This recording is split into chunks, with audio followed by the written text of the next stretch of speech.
Hey everyone, it's me, Chris from Body Nova Fitness Coaching, and I want to talk to you about this because I see a lot of this out there on the net, and some of the information is really bad. It comes from people trying to sell you fitness programs, and they're trying to seem smarter than they really are.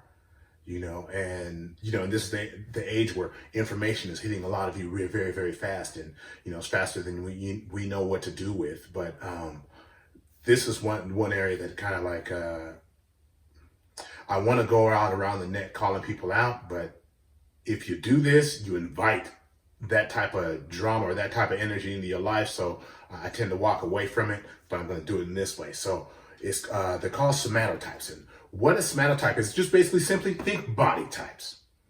All right. Now, when we're looking at body types, one of the things people always say in fitness is, well, everybody is different, and this is one of the ways that you can look at how everyone is different and how you create a strategy to help people gain muscle and lose body fat. Some people think it's a one-sided thing, but the strategies can be made for people to try to gain muscle or drop body fat, or somewhat of both at the same time. It could be your kind of go-to, because when they created somatotypes, originally it was created by a guy. He was a psychologist, and he was trying to group people into categories so he can figure out characteristics of their personality. All right. He failed miserably, but that's okay. He tried, but he left us with this, and with him leaving us with this,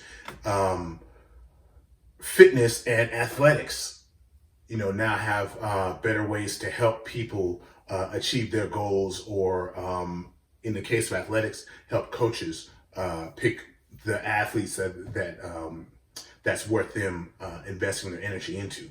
Okay, so with that being said, 3 types. Okay, I'm going to say this before I get too well into it, and then I'll say it again. But with these 3 types, ectomorph, endomorph, or mesomorph, what it is people think that you either are ecto, an endo, or a meso, and in reality, that's not the case. It's not 3 distinct categories. It's a spectrum. Okay, you could be hardcore ectomorph, hardcore mesomorph, hardcore endomorph, or any combination where you can't be ecto. Well, actually, you can be. There's a test out there where you can figure out how much of each qualities that you are, but one of them will dominate, and that's what you will be. But you'll have traits of each one of these categories here. So before I get any further, let me define these for you in case you guys didn't know what the somatotypes or the body types are. Okay, now with that being said, this is the first one. This again, we're going with the ectomorph. The ectomorph, if you're looking for the classic example of this body type, because most cases people are some sort of combination of these 3. But if you're looking for a classic, if you go back and you look at maybe the women that are some of the 80s models, or some of the guys that are like endurance runners, like marathoners, ultra marathoners, long distance athletes, swimmers, skiers, and things like that. Those would be examples of the ectomorphs. And the ectomorphs, they have a lot of one thing about ectomorphs, they have a high lot of sympathetic nervous system activity. So these could be people who have a high bunch of energy. They're stressed. I gotta put a high amount of energy. They're a stress type. They're a high stress type. So let me get into that. They have good carbohydrate tolerance. So these are the people, they'll say, oh, they have a fast metabolism. Yeah, but then what it is it's not so much about calories burned, but it's about they tolerate carbohydrates very well. So their body is really good at getting carbohydrates to the right places, instead of storing them as fat. They're the best at it. All right. And, they don't gain muscle as easily, you know, and they usually have a harder time maintaining their body weight. These are the people that will lose weight easily here. All right, second will be the mesomorphs, and mesomorphs are usually will take well with a lot of the sports that require you to be somewhat strong and athletic. They're naturally more muscular. They have medium-sized joints or larger joints than the endomorph. The endomorph is usually going to be built really small, have smaller joints. The mesomorph, will have high levels of testosterone and growth hormone, and they don't have as high nervous system activity. That fight or flight thing in them isn't quite as strong, but they don't have as much high carbohydrate tolerance as the ectomorph. Okay. These guys build muscle a little bit easier. Football players, some of your football players like middle linebackers, and wrestlers, bodybuilders, the better bodybuilders usually come out of this category. Here. Now, the endomorphs, if you want to think of a classic endomorphs, sumo wrestlers would usually fall into this category. They have really poor carbohydrate tolerance. Their nervous system activity is kind of taken care of, but they usually store much more body fat, than the previous two categories. They're bigger joints, larger frame and structure, but they store body fat easily. So, because probably partially because they don't have that tolerance for carbohydrates. So, what you're looking at when you're looking at these three types is you have the ectomorph having with that basically, it might just be about calories and getting enough protein. Then it's higher carb, lower fat, and then it's on down the spectrum to the mesomorphs, which might be somewhere in the middle. Moderate carb, moderate protein, moderate fat. And then going on to endomorphs, which they would be a lower carbohydrate, much lower carbohydrate. I'm sorry.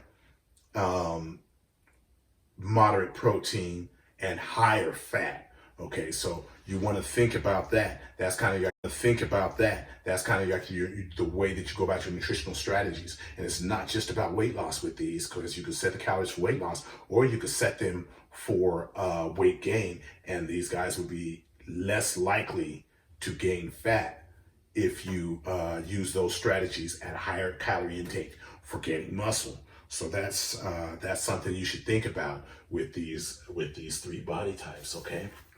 Web and stuff like that, and you're gonna see, and this is what really makes me mad, because people bastardize training and mess up the game for everybody who wants to do it honestly, and do it the right way, and they'll say, hey, 3 workout programs for your body type. Hey, if you're a mesomorph, you should work out this way, and if you're an ectomorph, you should work out this way, and if you're a endomorph, you should, and it's just like complete bullshit.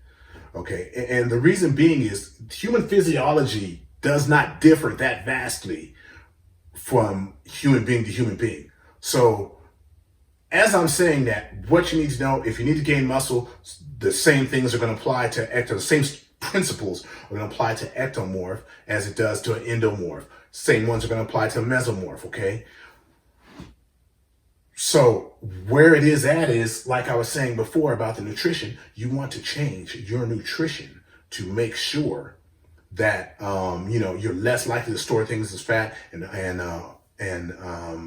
more likely to build muscle or more likely to recover from your workouts. The strategies are more in that. So anything about training is usually a myth outside of what are your goals. If your goals are to gain muscle, these are the strategies you use. If your goal is to lose body fat, these are the strategies you use. Conditioning, these are the strategies you use, and you program for yourself individually, and you try to advance from there. So that was kind of one of the things that really upsets me, because it's just like there's a lot of frauds out there, and they're trying to use big words to seem smarter than they really are. And in reality, it actually shows you, well, if you understand this, if you understand the concepts, it shows you how little they know or how little they care. Okay. So again, these categories all exist on a spectrum. Okay. So it's ectomorph, ectomorph, mesomorph, endomorph. It's not just three isolated categories. Now, here's the kicker, and this is what this got to do with what's got to do with everybody. All right. As you're developing your starting strategy, because you may be an endomorph, you may be an ectomorph by genetics, but your lifestyle and where you're at influences it. So if you've been eating garbage for years and you've gained a lot of fat, you might have to look at it. And I've done this with clients where I had to look at them as an endomorph or a mesomorph, at least for the time being, until they got that body fat down. And then I worked them back into the strategy, which, the ectomorph strategy, if that was best for them. Okay, so it can be, your lifestyle can influence which of these categories you fall in. I'm a good deal ectomorphic. I have some mesomorphic, but I'm a good deal ectomorphic, but I'm about 30 to 40 pounds heavier, than my genetics would show. So if any of you have seen my dad, I'm 40. Believe it or not, before he got sick, believe it or not, I'm about 40 pounds heavier than he is, but what it is I always, participate in exercise, always participate in weight training, went after it hard, ate right to gain muscle. So I'm somewhat more mesomorphic. So some of the strategies for me to advance might not be going super high carb anymore. That, and my sleep is not that good, or is better than it used to be, but it's not good. So you don't want to employ that. So certain things like sleep, how much muscle you've gained or lack thereof, and your body fat levels and things like that can influence that. So that's something that you need to think about also. So you don't just think about, okay, I'm ecto. No, you might have to look and move over or back one category. So another thing, the other way that also goes is if you were a pure endomorph and you leaned out, you got pretty lean and stayed there for a bit, you might, your strategies might be some of those that, may be employed by a mesomorph. So there's also a test out there. I think it's the Heath-Carter test, but and you can take the test and you can find out where you fall or find out all your tendencies in that spectrum if you're honest with it. Usually you're going to find that there are very few pure ectomorphs, very few pure mesomorphs, and very few pure endomorphs. So if you guys have any more questions, feel free to let me know.